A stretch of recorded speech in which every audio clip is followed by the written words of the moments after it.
Hello there, very good evening. This is the weekend edition of Primetime News on TV1. On behalf of the News First, where the people come first, I'm Martin Satyanesan. Let's start off with a look at your headlines for this evening.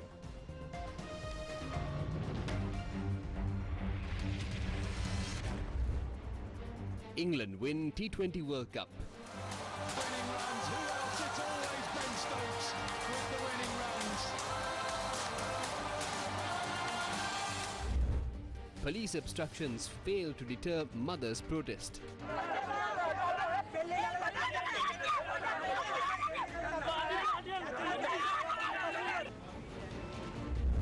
Chief Inspector who manhandled a female police officer in hot water. IGP orders investigation.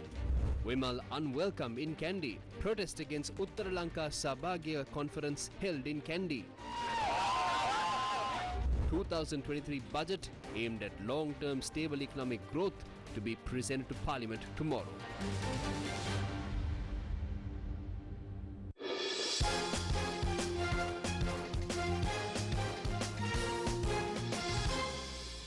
On to your top story this evening. One-day international world champions, England are now the T20 world champions.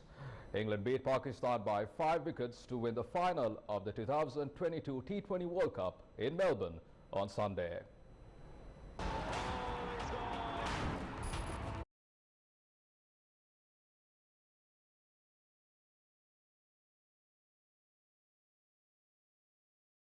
The colourful pre-match concert was held, displaying unique aspects of all the countries that participated in this year's tournament.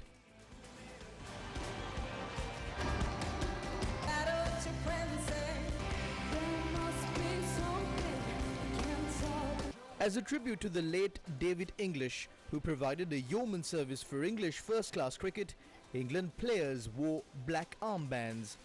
Captain Babar Azam and Mohammad Rizwan opened the innings for Pakistan, who were put into bat. The pair put on a 29-run partnership. Babar Azam scored 32 runs.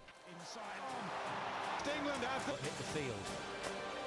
Helped down at Babar Azam. But the Pakistani players struggled against the England bowlers. Shan Masood was the top scorer. He scored 38 runs off 28 balls, which included 2 fours and a 6. Sam Curran took 3 wickets. Adil Rashid took 2 wickets. At the end of their allotted 20 overs, Pakistan posted 137 runs for 8 wickets. Chasing a target of 138 runs for a win, England had a poor start. Alex Hales was dismissed for just 1 run and Phil Salt made 10. Captain Jos Buttler scored 26 runs. Harry Brook scored 20. But Ben Stokes guided his side to victory with an unbeaten 52. The knock included 5 fours and a 6. Harris Ralph took 2 wickets. England won the game in 19 overs, losing 5 wickets in the process. This is the second time that they have won the T20 World Cup. 2 magical deliveries from that stage, Rick. He's hit it leg side. It's Ben Stokes with the winning runs. Who else? It's always Ben Stokes with the winning runs. England's Sam Curran was adjudged man of the match and man of the series. India's Virat Kohli was the tournament's highest run getter, while Sri Lanka's Vaindu Hasaranga the highest wicket taker. Sirasa TV, the official broadcast rights holder of the tournament, brought Sri Lankan audiences the excitement of the T20 Cricket World Cup for almost a month. A massive operation was launched with the participation of a large number of people, including cricket experts, production teams, technicians, camera crew, the Stein Studios complex staff, control room staff and the staff in charge of broadcast towers across different parts of the island. Also, the support received from the Sri Lanka Rupavahini Corporation in carrying out the broadcast of the tournament is gratefully remembered. We would also especially like to thank our audience and the sponsors, without whom this would be impossible. We are ready to bring you such international sporting events in the future as well. Absolutely frightfully close, he said. Fantastic scenes here at the MCG. It gives us an opportunity too to just... Local news will follow after this short commercial break. Stay tuned. News First, main sponsor. 25% for 2 months, 25.5% for 4 months. Valuable FD. අංක එකේ ආරක්ෂිත ඉටිගිනි පෙට්ටි. සූර්යා ගිනි පෙට්ටි. ලොවටම එළිය දෙන්න දිලෙන සූර්යා. අමතක වෙන්නෙම නැති නමගේ සූර්යා. මොහොතින් දැල්වෙන ගිනි කුර සූර්යා. කවදත් නමගත් ගිනි පෙට්ටි සූර්යා. කවදත් නමගත් ගිනි පෙට්ටි සූර්යා. කවදත් කොතනත් සමගේ විශ්වාසය දිනාගත් අංක එකේ ආරක්ෂිත ඉටිගිනි පෙට්ටි. සූර්යා ගිනි පෙට්ටි.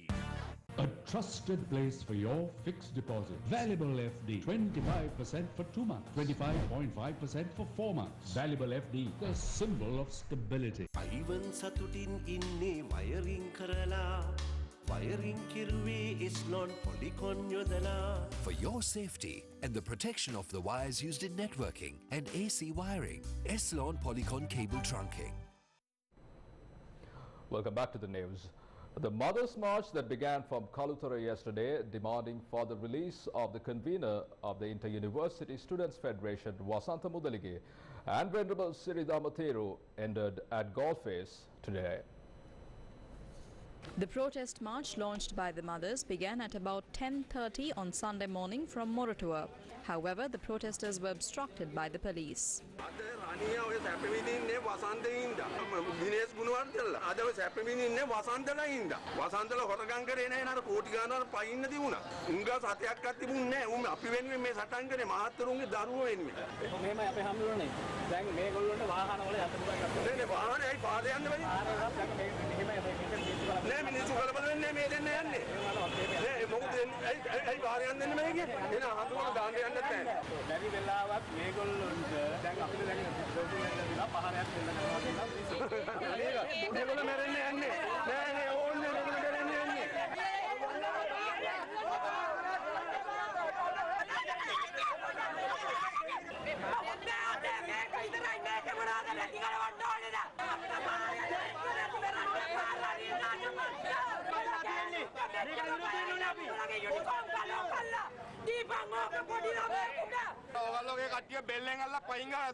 කාන්තාවන් දෙදෙනාට නිදහසේ මේම පාරේ යන්න ඔක්කත් බැරි නම් අපේ රටේ තියෙන ප්‍රජාතන්ත්‍රවාදය මොකද්ද කියලා මම රනිල් වික්‍රමසිංහගෙන් අහනවා. දැන් අද කියන බෝඩ් එකක් නැතුව යන්න දෙන්න බැහැලු. අන්තිමට අපිට හෙට පාරේ යන්න කඩේට යන්නත් පොලිසියෙන් අවසර ගන්න වෙනවා.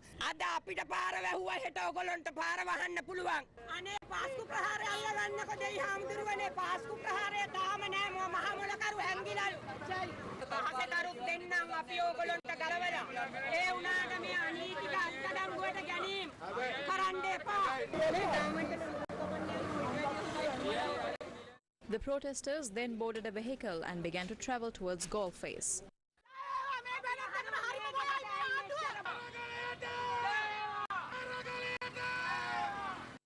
The police followed the protesters and the group stopped for a short while at the Dharmarama junction in Ratmalana.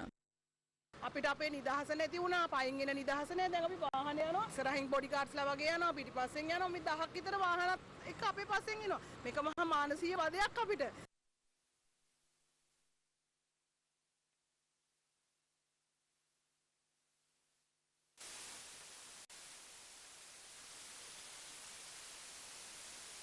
The protesters got out of the vehicle they were travelling in between Bambalapitiya and Kolpiti and began marching towards Golface.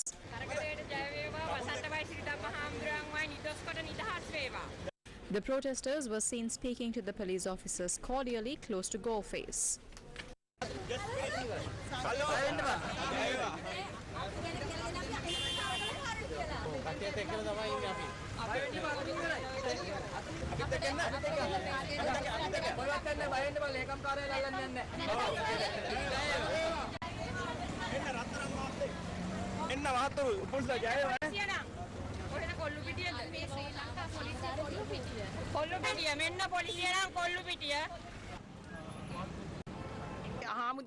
We came here for Vasanta and Venerable Theru. These two children have been detained for 85 days under the Prevention of Terrorism Act. We are requesting that they be released. Some of the police officers there told us to get into the bus and get off after 2 halts and continue, since they have got orders from the top. We would like to ask as to why such orders are given. There is no reason behind the Aragale protesters. We will not protest if we had no problem to live.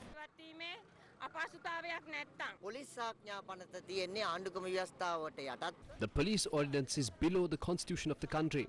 Not only that, we are going to lodge a complaint at the Human Rights Commission regarding the manner in which the female police officer was harassed and the illegal arrests carried out yesterday. We are also planning on going to the Supreme Court within a month. We will file action against the police officer by naming them individually. We will file action at the Human Rights Commission of Sri Lanka and the Supreme Court.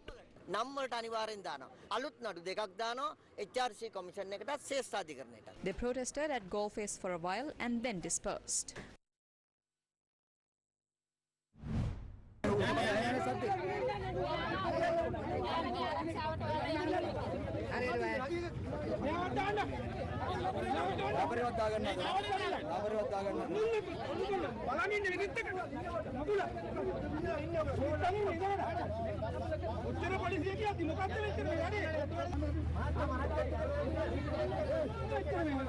Several representatives of civil organizations visited the police headquarters today. They submitted a formal request from the Inspector General of Police to conduct a special investigation into the incident where a civilian and 2 female police constables were harassed by high-ranking police officers. We saw how the Pandura South HQI Chaminda Pinto manhandled some female police officers during a protest. When police officers are pressurized, they take out their pressure on the police officers under their purview and the general public of the country. 2 female police officers who are carrying out their duties were harassed. We would like to point out that if the senior police officers are acting against the well-being of their own officers to satisfy the needs of the members of the government, what more is there to say? If lower-ranking police officers are treated like this in front of the general public, we can only imagine how they are treated inside the police station. This is gender-based harassment. gender base වෙච්ච අඩන්තේටම්කම් සිද්ධ වුණා. පුරුෂයෙකුට බෑ නේද මේ කාන්තාවට එහෙම හිරියර කරන්න මේ ප්‍රසිද්ධ ස්ථානික විශේෂයෙන්ම බෑ සාමාන්‍ය. They can't do that. Even under the general law we know, if a woman is to be arrested, that woman must be arrested by a female police officer. Action must be taken against this under the establishment code. His service must be temporarily suspended. When 2 women are grabbed by the neck and thrown in front like this, despite them being police officers, and even if the entire 88,000 strong police force comes out tomorrow and says that this is not an issue to them, it will always be an issue to us. It will affect us as citizens, and that is the reason why we lodge this complaint. The IGP has paid special attention regarding this matter. The director of the Police Special Investigations Division has been ordered by the IGP to launch a special investigation into the conduct of the Chief Inspector. The director of the division has already launched an inquiry into the incident. The Sri Lanka Police always respects the right to freedom of expression of the citizens of this country enshrined in the Constitution, which is the most supreme law of our country. The investigation will reveal as to if the conduct of the police officer had obstructed the right to freedom of expression of the general public of the country, and also if his treatment of the female police officer amounted to any form of harassment or disrespect. The IGP will take further steps regarding this matter based on the recommendations submitted by the director of the Special Investigations Division of the police.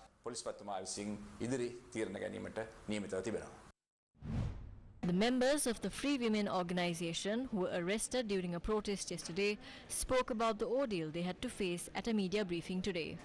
Police අත්අඩංගුවට පත්වෙච්ච 5 දෙනා අතර මමත් ඉන්නවා. මම ඇත්තටම එතනට ගියේ මගේ යාළුවෙක්. I was a person who was among the 5 people who were arrested. I went there to meet a friend of mine who was sick, and I saw what was happening. It was only then that I went there. We had to intervene when we saw the manner in which those women were treated. It was when I asked them if people going with female police officers needed additional protection that they grabbed me by the neck and threw me into the jeep. I was a person who was just on the streets there. We are speaking of democracy in a country where we are not even free to walk on the streets. හිටගෙන ඉන්නවත් නිදහසක් නැති රටක තමයි ප්‍රජාතන්ත්‍රවාදයේ මාතෘකාව ගැන අපි කතා කරන්නේ. පොලිස් නිලධාරිනියන්ගේ The female police officers were grabbed by their necks and thrown. The officer told them to arrest these people without smiling. We are certain that ordinary police constables who were present there did not approve of what was going on there. The Samagi Young Lawyers Movement convened a media briefing and spoke about this matter as well. With the manner in which the police is acting, we will have to bring a law to protect the people from the police. Generally, if a person simply grabs a woman, facts can be reported under Section 345 of the Penal Code. If the accused is found guilty, he will have to suffer the punishment. Now this chief inspector is using his position of power and touching these female officers wherever he wants and forcing them to make an arrest. This woman is someone's wife. Do you think they would approve of this? When they say that they are uncomfortable, facts must be reported against him before a magistrate under Section 345.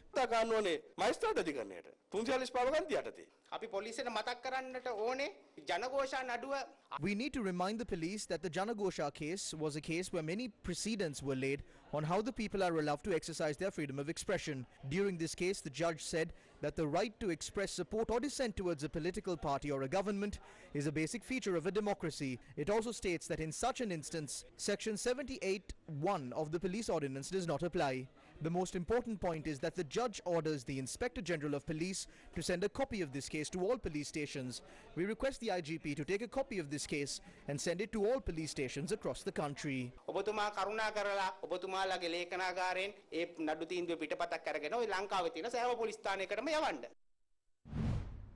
The lawyers of Aragalaya organised a press conference today and expressed their views in this regard. Why would they manhandle the two women into the police jeep? The arrest itself is wrong. This is a political drama. The chief police inspector bends at the behest of a wretched rogue politician. That's the truth. How can they respect a mother who is out there? Where is their respect for women? How can that inspector grab and push the woman police constable like that when they are under his command, as if they are children? That same police inspector pushes another woman as well. And this woman who was walking along the road, he pulls her and pushes her. How can they build the discipline of the country without being disciplined themselves? How can you discipline others without being disciplined yourself? Even today, after the start of that march, they continue to obstruct them. But now they come to us, who are at the march, to tell us that we are behaving unlawfully. They can't even say on what basis and what law the protest must be stopped.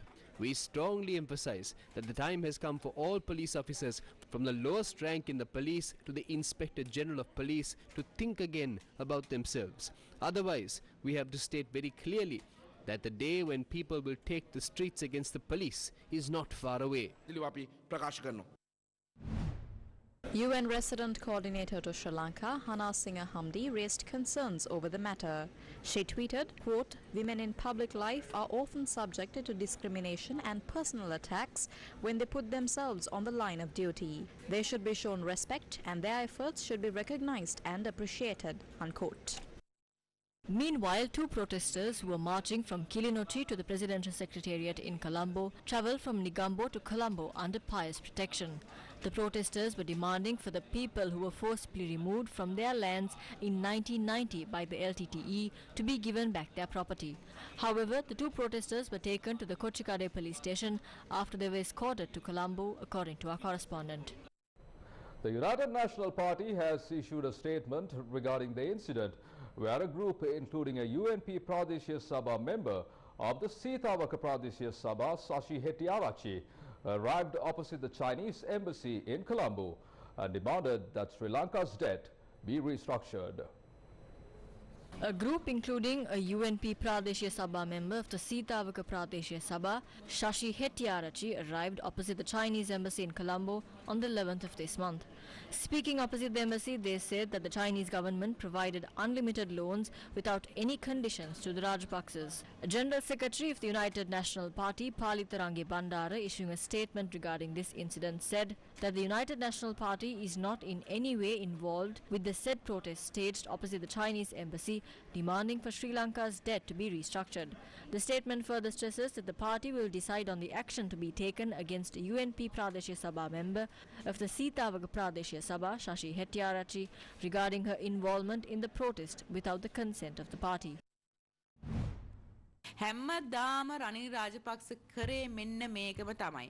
This is the same thing that Ranil Rajapaksa always did.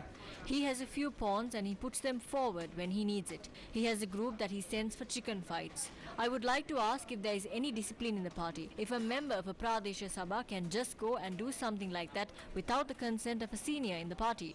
We have been in that party too, and we know that Ranil Rajapaksa will never let anyone in his party express their opinion without his consent. After he got what he wanted, he removed the people who he planted at the Aragalaya. And now the General Secretary of the party is saying that they are going to take action against the member of the Pradesha Sabha for her actions. Also, instead of taking the side of the people who work tirelessly for the party, he's trying to protect the Rajapaksa. Who obtained these loans? It was the Rajapaksas, Mahinda Rajapaksa, who is saying that these loans should be restructured. It is a member of the United National Party. They are asking for the loans taken by Mahinda to be restructured. Instead of protecting the members of his party, he's protecting the Rajapaksas. The real leader of the Pohottuwa party is not Mahinda, it is Ranil Rajapaksa. ඔහු කිසිසේත්ම පක්ෂ කිසි කෙනෙක් ආරක්ෂා කරන්නේ නැහැ. පොහොට්ටුවේ කට්ටියගේ නායකයා ඇත්තට මහින්ද රාජපක්ෂ නෙමෙයි Ranil Rajapaksa. We'll continue with more local stories after this short commercial break. Stay tuned. අලිවන් සතුටින් ඉන්නේ වයරින් කරලා වයරින් කිරුවේ එස්ලොන් පොලිකොන් යොදලා. For your safety and the protection of the wires used in networking and AC wiring, Eslon Polycon cable trunking. Welcome back to the news. The two strategic policy documents compiled by the Freedom People's Congress for Political Reform and Economic Development were launched this morning. The two documents were launched at a special conference of the Freedom People's Congress held at the BMICH. The conference was held under the theme, A Preface to Freedom.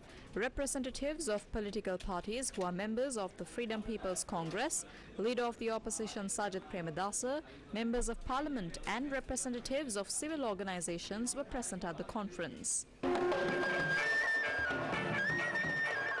The strategic policy documents for political reforms and economic development were first presented to a group of scholars by MPs Dallas Alha Peruma, Professor G.L. Piris and Dilan Pereira.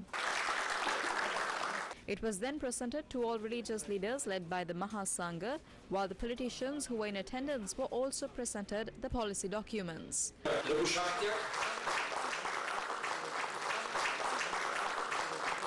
Thereafter, the policy documents were released to the public via social media platforms. I would like to convey my best wishes to the group of the Sri Lanka Podujana Peramuna, who became independent, being true to their conscience, and are now unveiling a new economic and political program. The people of this country are asking for a government with a mandate, and we must listen to the people. The people must be allowed to exercise their rights. We will convey our best wishes to anyone who understands the true crisis the country is facing and is attempting to embark on an honest journey. We believe that we will get an opportunity to find solutions to the issues faced by the people through all of these documents. But a series of solutions alone will not resolve this. The country needs a political leadership with a team that can implement those solutions and give room to the youth of this country.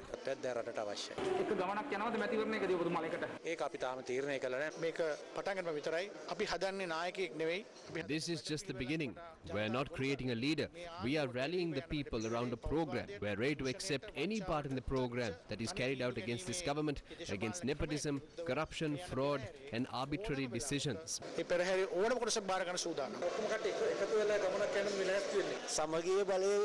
Power in unity. Although a piece of coir cannot restrain an elephant alone, when the coir is bound together and a strong rope is formed, it can restrain even a mad elephant.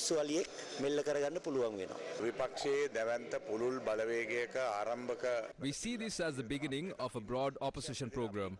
As a party, we will first increase our strength. Secondly, we hope to unite with all political parties and enter into a broad alliance.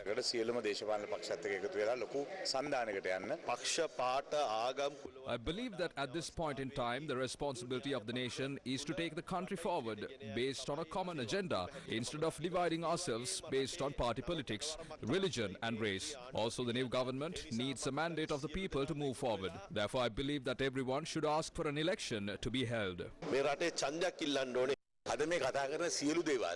All of these things that are being spoken of now were said by Kumar Velgama, who is from a rural village and had no university education. These intellectuals, professors, senior parliamentarians and young parliamentarians are only realizing the fact that everything that I said was true 3 years after I said it. The Freedom People's Congress should first appreciate me because I was the one who said this first. There is still a group who are sitting in the lap of Mahinda Rajapaksa. One party is here. A majority are still there.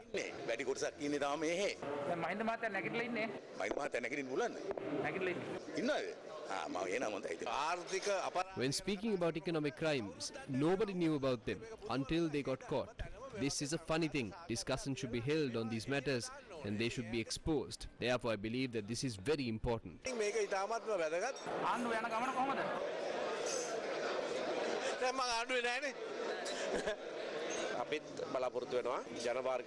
We also hope that the issues regarding communities and devolution will be discussed on this platform. We got a good start to finding economic and political solutions to the issues that are plaguing this country. As a fellow political party, we wish them the best of luck. I believe that the Freedom People's Congress has the potential to come forth as a prominent player among the new political actors here.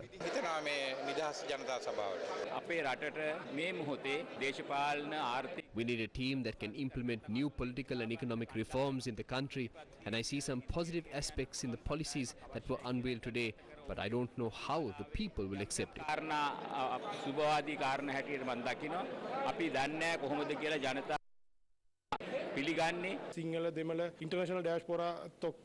The Sinhala and Tamil international diaspora are ready to help.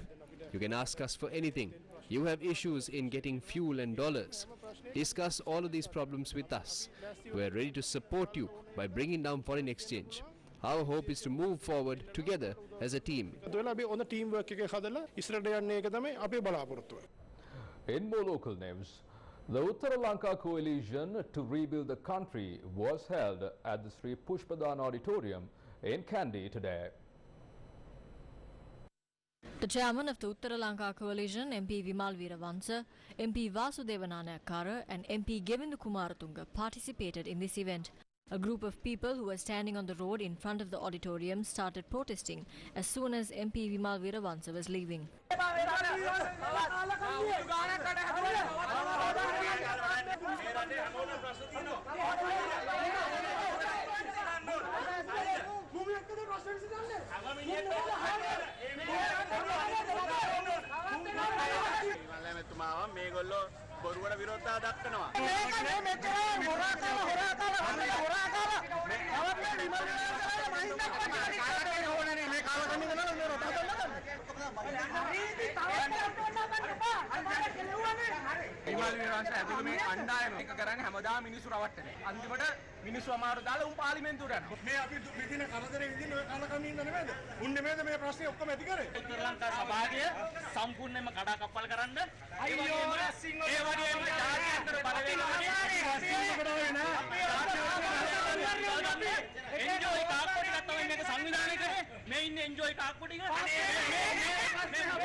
News First with the people.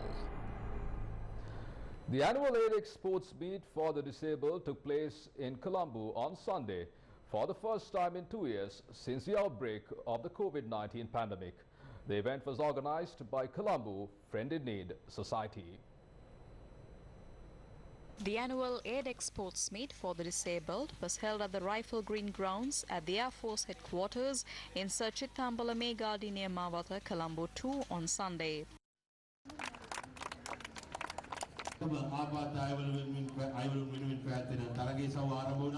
Event organizers, the Colombo Friendly Need Society, supplies artificial limbs for amputees in Sri Lanka. The event was held as part of their rehabilitation of the disabled who use Jaipur limbs and arms, as well as to provide a platform for differently abled members of society.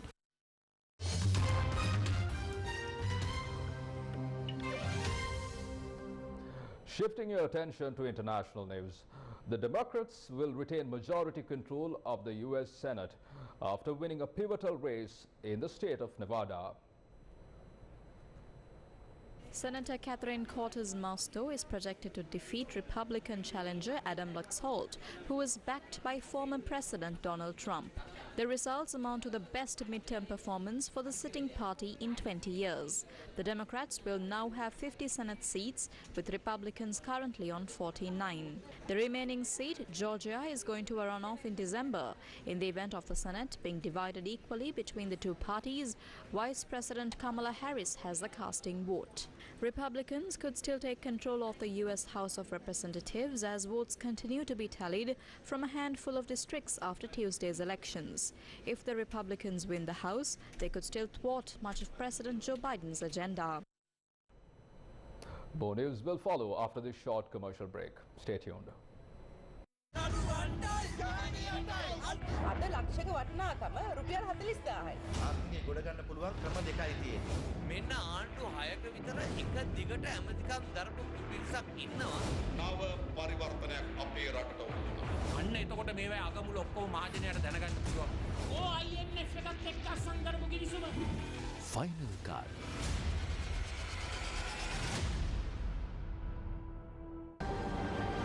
ආර්ථිකය. ප්‍රජාතන්ත්‍රවාදය හා නීතිය. මැතිවරණ හා ඡන්ද ක්‍රමය. මානව අයිතිවාසිකම්. කාන්තාව සවිබල ගැන්වීම. ළමා අයිතිවාසිකම්. පුරවැසි හඬ. සඳුදා හා සිකුරාදා රාත්‍රී 7:30ට TV1 ඔස්සේ.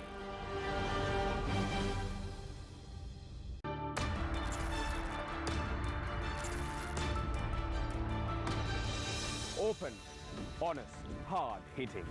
Unearthing the real facts, cutting through the noise. Going the extra mile at whatever cost. Relentless in the pursuit of the truth. Connecting the dots, revealing the bigger picture. What matters to you matters to us. Because this is our nation. It's about our future. Face the nation. Face the Nation, Wednesdays at 9:30 p.m. on TV1. In more international news, two vintage World War II era planes have collided and crashed at an air show in the United States of Texas, killing at least two. Footage shows the aircraft striking each other at a low altitude, breaking one of the aircraft in half. A fireball can be seen as it hits the ground.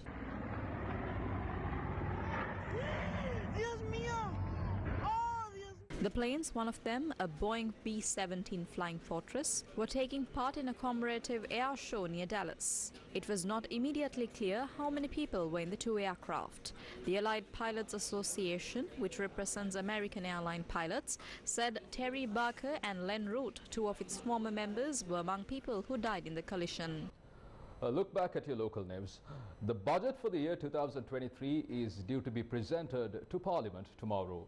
The vote on the budget is scheduled to be held on 22nd of November afternoon, and the debate during the committee stage is to be held from November 23rd to December 8th. Accordingly, the third vote on the third reading of the budget will be held on the afternoon of the 8th of December. 2023 is a year in which we will attempt to rise. The budget has so far not been defeated in Sri Lanka. If the budget is defeated, it impacts heavily on the government. According to clause 47(2) in the constitution, it can be considered as a dissolution of the cabinet, which then leads to the dissolution of the government. Therefore, it's very important that this budget is passed.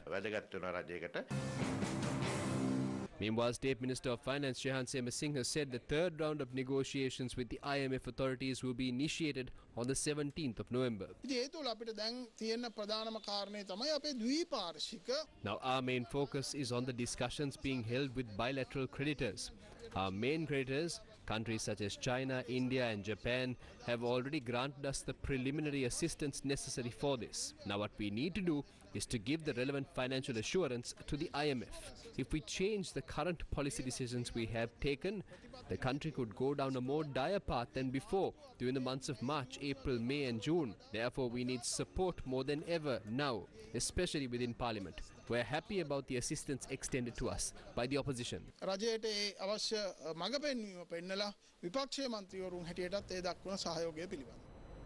A rural village in the Puttalam district will soon have clean drinking water thanks to the generous support of a school right here in Colombo. Take a look at what happened at Mahakarabava in Karuwalagasvava today. Over 500 families toiled day and night to make ends meet in this picturesque rural village about an hour's drive from Puttalam town. Mostly subsistence farmers, the people of Mahakarabava spend all day in their fields and then awake at night, protecting their crops from wild elephants. But perhaps the greatest battle they face every day is the battle they wage for clean drinking water. And today, thanks to the support of St. Peter's College, Bambalapitiya, clean drinking water for the hard-working people of this village won't be just a dream for much longer. The students and staff of St. Peter's, which celebrates its centennial this year, supported Gammadda to provide for a water purification plant for the village, and construction work on the plant began today.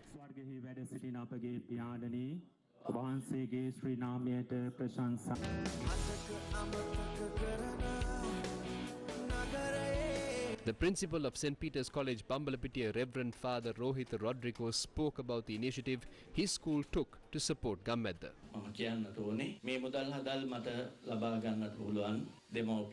We could have collected this amount of money if we just spoke to a few parents, but we wanted to do this as a school, and we wanted to inculcate these good habits among the children. That is the reason why we got the children involved in this project, so that when our children go to the world, they will understand the importance of these good deeds. I have seen many projects conducted by Gammadda, and I know that they are carried out transparently. I didn't know if the people here were from the Sinhala, Muslim or Tamil community. All that we know was that our people are living here. That is why we saw it fit to carry out this project here. I hope and pray that the Gammadda initiative will be able to implement more of these projects in the country.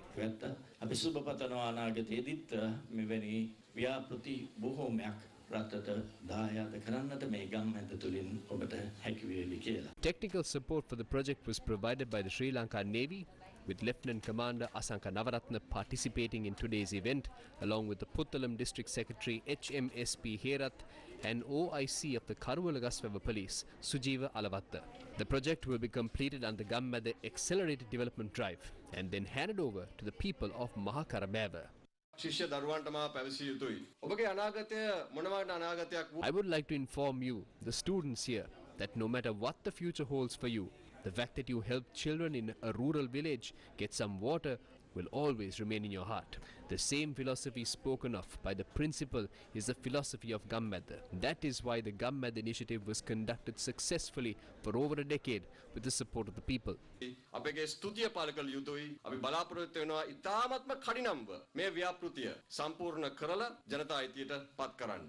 The senior prefects of St. Peter's College also represented their alma mater at today's ceremony. Sharing is one of our responsibilities.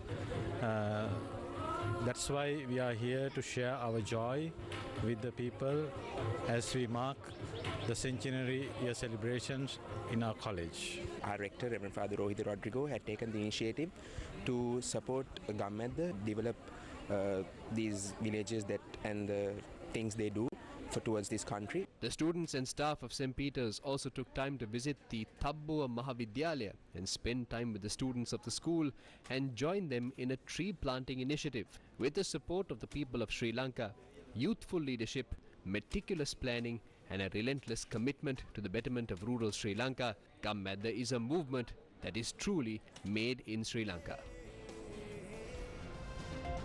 From that, we bring to a close this edition of Primetime News on TV1. For details of the stories and much more, simply log on to our website, www.newsfirst.lk. For the News First, where the people come first, I'm Martin Satyanesan. You take care and good night.